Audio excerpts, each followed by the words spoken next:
비가 너무 많이 와서 잠깐 들렀다 간다. 찬물 샤워가 건강에 좋대요. 어머님도 해보세요.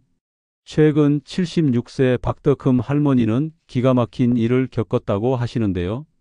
박씨 할머니는 오랜만에 시장에 물건을 내놓고 한참 동안 장사를 하고 있었습니다. 겨울 특유의 싸늘한 바람이 옷깃을 스치고 지나갔지만 그는 그날 날씨가 크게 문제될 것은 없을 거라 생각했습니다. 그러나 예상치 못한 비바람이 몰아치기 시작했습니다. 아니, 이게 무슨 일이야? 기상예보에도 없던 비였습니다. 하늘은 순식간에 어두워졌고 바람은 강하게 불어왔습니다. 가지고 있던 우산마저 부서지고 박씨 할머니는 몸을 잔뜩 웅크린 채 시장 한편에서 비를 피하고 있었습니다. 그러나 비는 좀처럼 그칠 기미가 보이지 않았고 그는 결국 결단을 내렸습니다. 이러다간 감기 들겠어. 근처 아들 집으로 가야겠다. 박씨 할머니는 비를 맞으며 아들 집으로 향했습니다. 거리는 눈과 비로 뒤섞여 미끄럽기까지 했고 그의 신발과 옷은 이미 젖어 무거워졌습니다. 겨우 아들 집에 도착해 초인종을 눌렀을 때 문이 열리며 며느리가 나왔습니다. 어머님, 무슨 일이세요? 며느리는 의외라는 듯 물었지만 표정엔 반가움보다 당혹스러움이 묻어 있었습니다.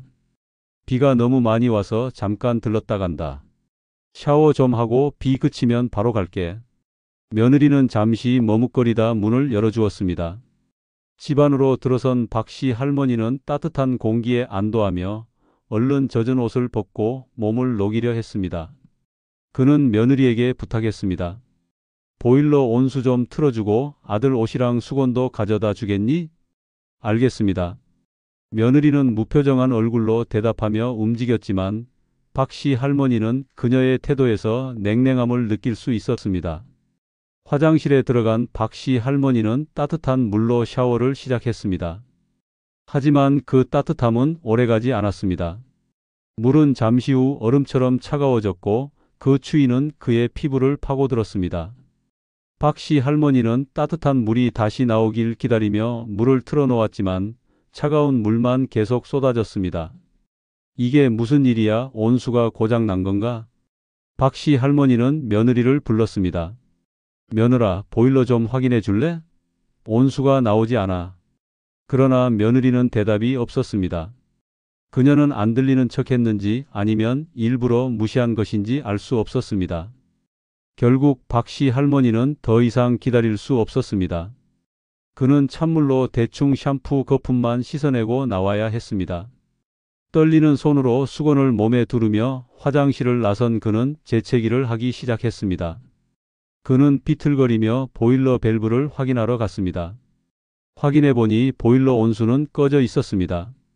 박씨 할머니는 이 상황을 이해할 수 없었지만 집에 며느리밖에 없는 상황에서 보일러를 끈 사람이 누군지 짐작이 갔습니다. 다시 거실로 나온 박씨 할머니는 젖은 몸으로 소파에 앉았습니다. 며느리가 방에서 나와 거실을 지나가면서 박씨 할머니를 흘깃 바라봤습니다. 그녀의 표정엔 미소가 어려 있었고 그 미소는 단순한 인사나 다정함과는 거리가 멀었습니다. 오히려 고소한 기색이 묻어 있었습니다. 그래, 이런 식으로 나온다 이거지. 박씨 할머니는 속으로 분노를 사기며 그날의 일을 마음 깊이 새기기로 했습니다. 그가 내색하지 않으려 했지만 몸은 이미 떨리고 열이 나기 시작했습니다. 한겨울에 찬물 샤워를 한 것은 그 나이에 치명적일 수 있었고 그는 자신을 이렇게 만든 며느리가 너무도 괘씸했습니다. 며칠 후 아들과 며느리는 인테리어 공사가 덜 끝났다는 이유로 다시 박씨 할머니의 집에 머물게 되었습니다. 이번에는 아들이 사무실에서 일을 핑계로 그곳에서 잠을 자겠다고 했고 박씨 할머니와 그의 아내는 며느리와 단둘이 시간을 보내게 되었습니다. 며느리가 머물던 방은 창문 하나가 부서진 상태였고 이 때문에 방 안 공기가 추웠습니다. 박씨 할머니는 그 방이 며느리에게 불편할 것이라 짐작했지만 별다른 언급 없이 상황을 지켜보기로 했습니다. 그는 며칠 전 며느리가 자신에게 했던 행동을 떠올리며 복수를 결심했습니다. 그날 밤 박씨 할머니는 잠자리에 들기 전 알람을 맞췄습니다. 새벽에 일어나기 위해서였습니다. 이번에는 내가 어떤 기분인지 느껴보아라. 새벽이 되자 박씨 할머니는 조용히 일어나 며느리가 자는 방으로 갔습니다. 방 안에서는 며느리가 잠든 소리가 들렸고 그는 살금살금 문을 열어 보일러를 껐습니다. 방 안 공기는 점점 차가워졌고 박씨 할머니는 속으로 미소를 지으며 자신의 방으로 돌아왔습니다. 다음 날 아침 며느리는 목소리가 잠긴 채로 거실로 나왔습니다. 그녀는 몸을 떨며 불평했습니다. 밤새 너무 추워서 도저히 잘 수가 없었어요. 방이 왜 이렇게 추운 거예요? 박씨 할머니는 태연한 얼굴로 대답했습니다. 날씨가 추워졌나 보구나.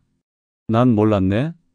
며느리는 짜증이 섞인 얼굴로 박씨 할머니를 바라봤지만 그는 아무렇지 않게 신문을 펼쳐 들었습니다. 그녀는 불만을 가득 담은 눈빛으로 박씨 할머니를 흘깃 본 후 아침을 대충 때우고 샤워를 하러 화장실로 들어갔습니다. 박씨 할머니는 그녀가 샤워를 시작하자 다시 움직였습니다. 그는 온수 버튼을 끄고 조용히 돌아왔습니다. 며느리는 샤워를 하던 중 따뜻한 물이 나오지 않자 처음에는 고장이라 생각하며 기다렸습니다. 그러나 차가운 물만 계속 쏟아지자 화장실 안에서 큰 소리로 외쳤습니다. 어머님, 보일러가 고장난 것 같아요. 박씨 할머니는 거실에서 아무 일도 없다는 듯 대답했습니다. 보일러가 고장났다고? 그럴 리 없는데?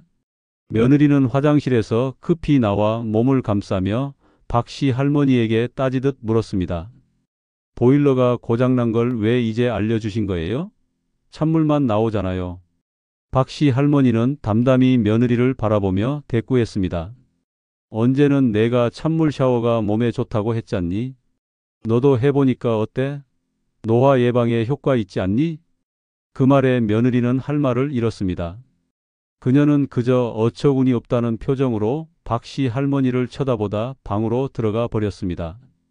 박씨 할머니는 며느리가 자신에게 했던 행동들을 떠올리며 복수를 완성했다는 생각에 묘한 통쾌함을 느꼈습니다. 하지만 그의 마음 한구석에서는 씁쓸함도 함께 몰려왔습니다.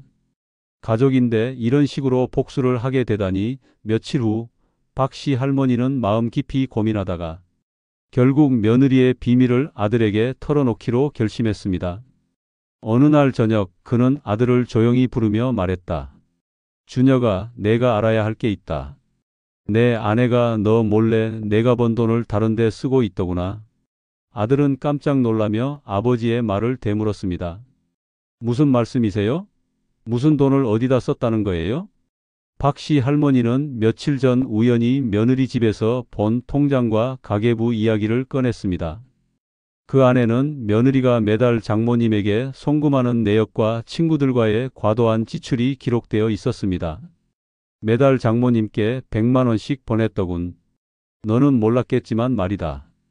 아들은 놀라움을 넘어 충격에 빠졌습니다. 아버지, 저도 얼마 전에 그 사실을 알게 됐어요. 제가 번 돈은 며느리가 관리한다고 해서 모두 맡겼는데 정작 어디에 쓰는지도 모른 채 지내왔습니다. 이 정도일 줄은 몰랐어요. 아들은 분노를 참지 못하고 털어놓았습니다. 결혼 전에 돈을 절약하며 살겠다고 약속했어요. 서로 믿고 함께 살자고 했는데 이제는 알면 알수록 거짓말투성이인 사람처럼 느껴져요. 박씨 할머니는 아들의 말에 깊이 공감하며 등을 두드려 주었습니다. 준혁아, 내가 행복하지 않다면 결혼 생활을 지속할 이유가 없다. 잘못된 관계는 빨리 정리하는 게 낫다. 그날 밤 아들은 며느리와 이혼을 결심했습니다. 며칠 후 아들과 며느리는 박씨 할머니의 집에서 마지막 대화를 나누기로 했습니다. 박씨 할머니는 그 자리에 참여하지 않으려 했지만 아들의 요청에 따라 자리를 함께 했습니다. 며느리는 여전히 자신의 잘못을 인정하지 않은 채 말했습니다. 제가 제 사람들을 위해 돈을 쓴 게 그렇게 큰 잘못인가요? 제가 낭비한 것도 아니고 필요한데 쓴 거잖아요. 아들은 며느리의 태도에 더욱 화가 나며 소리쳤습니다. 결혼 전에 약속했던 것과 전혀 다른 행동을 하고 있으면서 그게 잘못이 아니라고요? 나를 믿게 해놓고선 뒤에서 이런 짓을 했잖아요. 박씨 할머니는 조용히 아들의 말을 지지하며 말했다. 내가 정신을 못 차리는구나. 너와 내 가족이 얼마나 도를 넘었는지 생각해봐라. 우리가 이 정도로 화를 내는 이유를 정말 모른다면 할 말이 없다.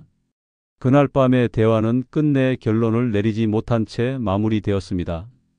며칠 후 사돈과 며느리가 박씨 할머니의 집을 찾아왔습니다. 그들은 박씨 할머니를 설득하려 했습니다. 사위가 마음이 좀 풀릴 수 있게 도와주세요. 이혼은 너무 극단적이에요. 하지만 박씨 할머니는 단호했습니다. 우리 아들의 결정을 존중합니다. 아들이 내린 결정을 뒤집을 생각은 없습니다. 며느리는 억울하다는 듯이 말을 이었습니다. 제가 잘못한 게 그렇게 크다고 생각하지 않아요. 제가 쓴 돈은 제 사람들을 위해 쓴 거라고요. 박씨 할머니는 그녀를 똑바로 바라보며 말했다. 내가 아직도 정신을 못 차리는구나. 남의 돈으로 내 사람들을 챙기는 게 무슨 의미가 있는지 잘 생각해봐라. 너희 가족이 잘못했다는 걸 모르면 나도 더는 할 말이 없다. 그 순간 박씨 할머니의 아내가 방에서 나왔습니다. 그녀는 손에 소금을 들고 있었습니다. 이 집에서 당장 나가요. 아내는 소금을 사돈과 며느리에게 뿌리며 강하게 외쳤습니다. 사돈과 며느리는 당황해 어쩔 줄 몰라 했고 결국 그 길로 집을 나설 수밖에 없었습니다. 아들은 결국 이혼을 진행했고 며느리는 더 이상 가족의 일원이 아니었습니다. 집과 인테리어 비용은 박씨 할머니가 부담했던 것이라 재산 분할 문제도 깔끔히 정리되었습니다. 아들은 말했습니다. 아버지, 제가 정말 잘못된 선택을 했던 것 같습니다. 이제야 진짜 가족이 누군지 알겠어요. 박씨 할머니는 아들의 손을 꼭 잡으며 말했다. 내가 행복하다면 그걸로 충분하다. 앞으로는 내 자신을 위해 살아라. 행복하게 사는 게 가장 중요한 거다. 다른 건 다 지나간다. 박씨 할머니는 자신의 가족을 지키기 위해 단호한 결정을 내렸습니다. 때로는 사랑하는 사람을 위해서라도 스스로를 지키는 용기가 필요할 때가 있습니다. 여러분이라면 박씨 할머니의 상황에서 어떤 선택을 하셨을까요? 가족이라는 이유로 끝까지 참고 견디는 것이 옳을까요? 아니면 박씨 할머니처럼 단호하게 자신의 선을 지키는 것이 맞을까요? 여러분의 생각을 댓글로 남겨주세요. 이 이야기가 여러분에게 작은 생각의 여운을 남기길 바랍니다. 이상으로 오늘의 이야기를 마치겠습니다. 우리 모두가 더 나은 선택과 행복한 삶을 살기를 응원합니다. 다음에 더 흥미롭고 의미 있는 이야기로 찾아뵙겠습니다. 감사합니다.